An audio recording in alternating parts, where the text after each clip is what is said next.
What we're doing out here today is we're working with the Cabell-Huntington area hospital. We are helping train their emergency room and the medical professionals that are here on how to perform decontamination in case of a mass casualty scenario involving a chemical, biological, radiological, or a toxic industrial material or any form of hazardous material incident that could create a mass casualty scenario.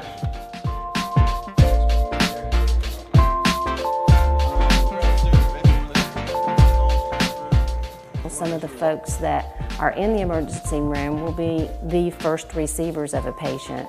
So they're learning a lot about the chemicals that may be involved, radiation involvement, just a whole host of things that a person could be contaminated with that may be coming to the hospital.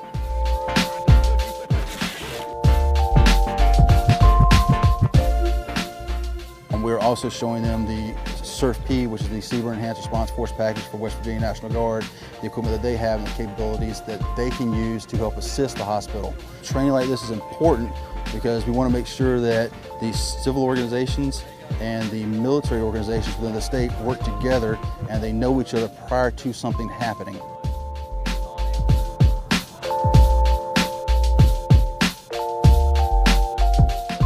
Our business is caring for the patient, so we don't have a lot of people that have actually been trained to do this. So now we're talking about right at 30 plus people that will be able to do this.